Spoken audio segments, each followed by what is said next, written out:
नमस्कार, मैं हूं आपके साथ सूर्यवंशी मोनू सैनी। स्वागत है आपका सैनी प्रोडक्शन हाउस में। आज हम बात करेंगे जिनका जन्मदिन है, हमारे देश की प्रथम शिक्षिका महिला हुई माता सावित्रीबाई फुले, जिन्होंने औरतों को ही नहीं मर्दों को भी उनकी जड़ता और मुक्तता से आज़ाद किया। दुनिया में लगातार विकसित और मुकर हो रही नारीवादी सोच की ठोस बुनियाद सावित्रीबाई और उनके पति ज्योतिबा ने मिलकर डाली।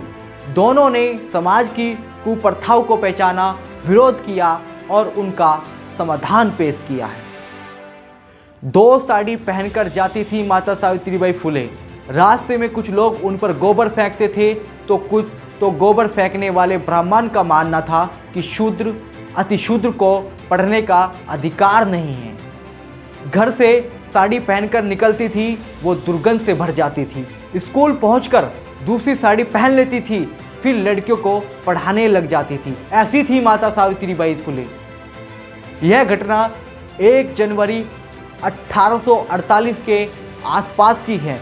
इसी दिन सावित्रीबाई फुले ने पुणे शहर के भिंडेवाली में एक लड़कियों के लिए एक स्कूल खोला था। आज उनका जन्मदिन है। आज के दिन भारत की सभी महिलाओं और पुरुषों को उनके सम्मान में उन्हीं के तरह का टीका लगाना चाहिए, क्योंकि इस महिला ने स्त्रियों को ही नहीं मर्दों को भी उनकी जड़ता और मुक्तता से आज़ाद किया है।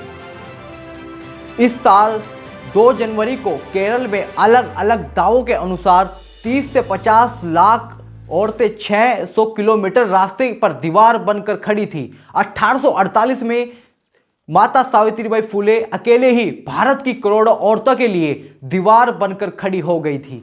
केरल की इस दीवार की नींव सावित्रीबाई फुले ने अकेले डाली थी, अपने पति ज्योतिबा फुले और संधूबाई से मिलकर।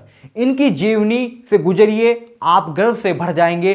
सावित्रीबाई की तस्वीर हर स्कूल में होनी चाहिए, चाहे वह सरकारी हो या प्राइवेट। दुनिया के इतिहास में ऐसी महिला नहीं हुई जिस ब्राह्मणवाद ने उन पर गोबर फेंके। उनके पति ज्योतिबा फुले को पढ़ने से पिता को इतना धमकाया कि पिता ने बेटे को घर से निकाल दिया। उस सावित्रीबाई ने एक ब्राह्मण की जान बचाई जब उससे एक महिला गर्भवती हो गई। गांव के लोग दोनों को मार रहे थे। सावित्रीबाई पहुंच गई और दोनों को बचा लिया।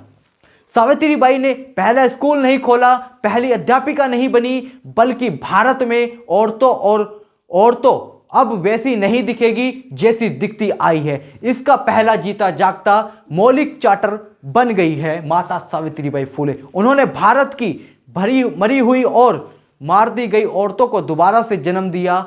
मुर्दों का चोर समाज पुणे की विधवाओं को गर्भवती कर आत्महत्या के लिए छोड़ दिया जाता था। सावित्रीबाई ने ऐसी गर्भवती विधवाओं के लिए जो किया, उनकी मिसाज दुनिया में शायद ही हो।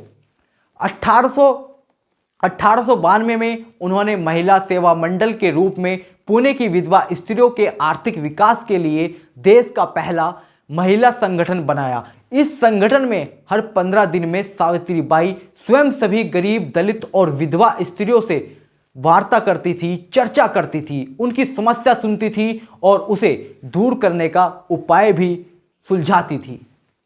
मैंने यह हिस्सा फॉरवर्ड प्रेस सुजाता परमपिता के लेख से पढ़ा है। सुजाता ने सावित्रीबाई फुले के जीवन वृत्त से विस्तार से लिखा है।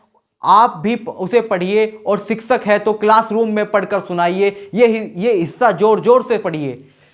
फुले दंपति ने 28 जनवरी 1853 में अपने पड़ोसी मित्र और आंदोलन के साथी उस्मान शेख के घर पर बाल हत्या प्रतिबंध गृह की स्थापना की, जिसकी पूरी जिम्मेदारी सावित्रीबाई ने संभाली।